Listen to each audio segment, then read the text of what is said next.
leading 2 goals, you relax or you become complacent and you allow the Algerians to equalize the 2 goals. We were actually lucky. They could have actually scored the third goal, getting to the end.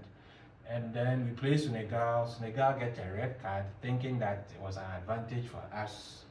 It rather became an advantage for the Senegalese. Yeah. And against South Africa, I think they were much more serious on that day. And because I think they are playing well, but sometimes they can relax, get a bit complacent, and before you know it, they are behind. Especially with the Senegalese game, I was very surprised that you can be playing against 10 men and you allow them to actually win. That was a bit disappointing. So what's your view so far with the I was saying this earlier, we seem not to agree with me. I personally had an issue with the refereeing of both games. Personally, because if you should pick, there was practically a red card incident. And I think technically they don't really have VAR. They will But go and so, look at the TV. It was obvious. The Two footage starts showing Mm. tackle on somebody's leg. It's a red card. Yeah. And at the end of the day, the guy is practically involved in Then equalize. and then equalizing and almost the penalty we considered and all that. I personally believe it wasn't fair. Against Senegal, that first goal should have been. And I don't think you are the only one, but a lot of people have been complaining about officiating, not just the Ghana, I think in general. Yeah, but it's terrible. Then we try to claw our way back, then we draw lots too. Yeah, that's why I was disappointed, because if we were able to beat the Algerians, we wouldn't be in this particular situation. Acceptable, but so they could have used fair play, which we Yeah, apparently FIFA says with under 17s they don't use the fair play, they use drawing up. No, I think they used to do it in the 30s and 40s. I don't know whether. I personally have an issue with the coaching. Yes, I think they lack ideas sometimes, especially when they get into the final third of the opponent. Sometimes they have the ball, they have possession, but deciding whether to pass or to shoot. So I have had the same issues with them, and I was telling about it, and it just cracked me. They are 15, 16 years old. Yes, but still. No, they are 15, 16 years old. Somebody should be the amount of direction, motivation, It's good you talked about the level of technical backing they need is not the same level as the senior team. It's good you talked about motivation, because I also learned that apparently since October they haven't been paid their per diem, and people were appealing to the ministry. There was even this issue. I believe it was the 91st minute. Forgotten the name of the defender, but the defender tried to score from the center line. But I think twice against after Algeria, 90 minutes. I don't know whether the same player, but against Algeria they scored a goal like that. So maybe it doesn't make sense. No. That was the goal scored by Gavi, the number 8. Yes. But it wasn't from the center. It was right after. Just after. But the goalkeeper was not on his line. Yes. But I almost no. But it doesn't make. The issue is that he did it the first time. Around 91st minute. He did it again. It was 5 minutes of additional time. And did it again. And he did it again around 93rd minute.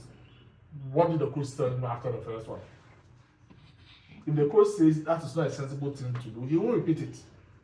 He was still doing it. But some of the players too much more doing. No, how? You tell them they'll do it again. Because it now so they pass, you are not playing the next game.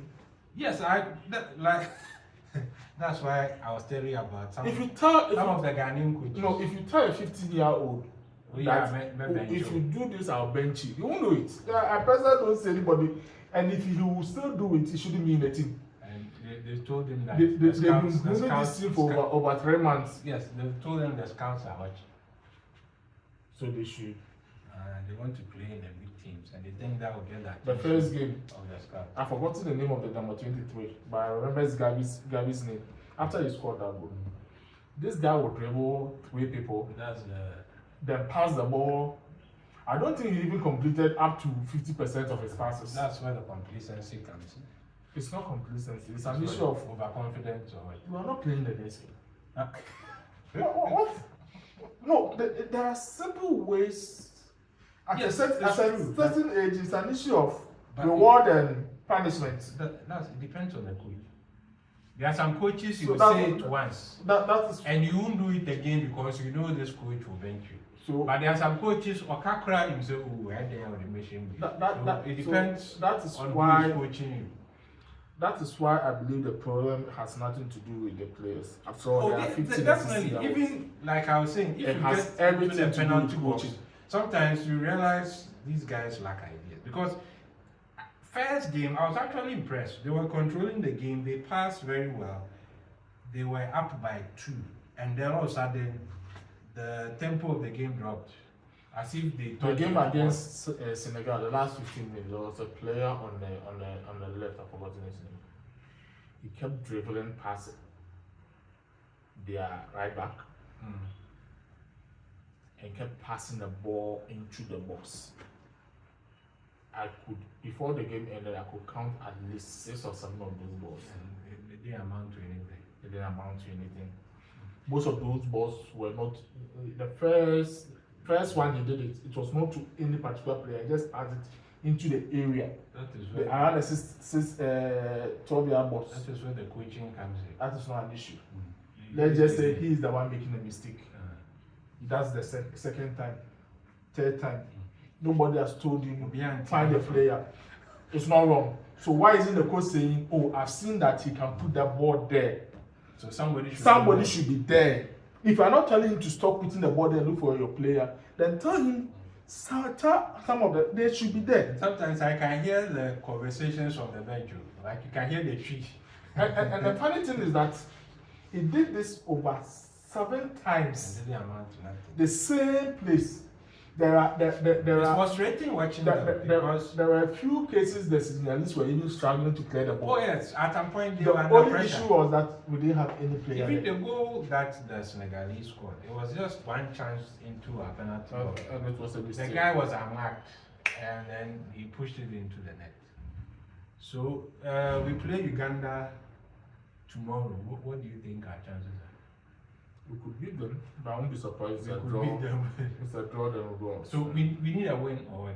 Yeah, we need I to don't beat them. understand how. So the third place in each team is just playing against each other. They need 2 extra teams, so 10 teams are for the qualified. World Cup. There are 16 teams. The first 2 have qualified for the quarterfinals. Those 8 have qualified for the World Cup. So the third places are supposed to play each other. Then after playing each other, whoever wins becomes the extra 2 to the World Cup. So if you beat Uganda, we've qualified. Okay, so hopefully we can break like Liechtenstein for the second time after not taking him to the World Cup. I watched his interview and he said he still hurt. He actually failed to qualify the team to the World Cup the other time. He was the coach, so it's not a big deal. Okay, so I think Ogun is much more experienced. So I'm guessing that's all. Liechtenstein is a better coach. It's a better coach. Oh, okay. I think sometimes it's a bit. No matter how fired good you up. are, materials are actually very important also. I think this time they have better materials for this time. Let's see what happens tomorrow. All right. So Hopefully we qualify. do you have anything to add? Or so that's all right. So that's Footee Chat today. We'll come back next week. I'm sure we'll be discussing the Mexican game as well as the Champions League final. Arsenal versus PSG. Who do you think will win? I hope Arsenal wins, but I won't be surprised if they are beaten. Okay, and to some Arsenal fans that I know, I'll be happy if PSG, because if Arsenal wins Champions League and League, I have to leave Accra. Even with the league, cry my ears. So but anyway, I think Arsenal have a chance, but PSG, I think it will be a great game. So yeah, that's all for Footee Chat. My name is Fifi Aite. This is Nana Basa.